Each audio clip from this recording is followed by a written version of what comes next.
Regular mathematics పాఠాలలో భాగంగా ఈరోజు నేను మిక్స్డ్ ఫ్రాక్షన్స్ మిశ్రమ భిన్నాల గురించి చెబుతాను. Those fractions having a whole number with a proper fraction are known as mixed numerals. ఏ భిన్నాలకైతే ఒక పూర్ణ సంఖ్య దానికి తోడుగా ఒక క్రమ భిన్నము కలిసి ఉంటుందో వాటిని మిశ్రమ భిన్నాలు అంటారు. ఈ యొక్క మిక్స్డ్ ఫ్రాక్షన్స్ని ఇంప్రాపర్ ఫ్రాక్షన్లోనికి మార్చుకోవాల్సినటువంటి అవసరం ఉన్నది.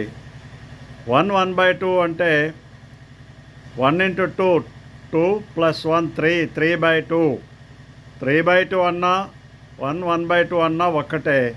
అంటే mixed fraction is an another form of improper fraction.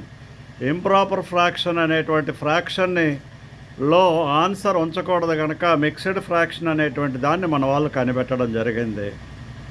Mixed ఫ్రాక్షన్కి ఎప్పుడూ కూడా ఒక ప్రాపర్ ఫ్రాక్షన్ ఒక హోల్ నెంబర్ ఉండాలి, అది గుర్తుపెట్టుకోండి. 1 3/2 is not a mixed fraction, 1 2/3 is a mixed fraction. అంటే ఒక ప్రాపర్ ఫ్రాక్షన్ ఉండాలి పక్కనే, ఇంప్రాపర్ ఫ్రాక్షన్ ఉంటే అది మిక్స్డ్ ఫ్రాక్షన్ కాదు అనేటువంటిది బాగా గుర్తుపెట్టుకోండి. It should be converted into improper fraction while you are solving the sum.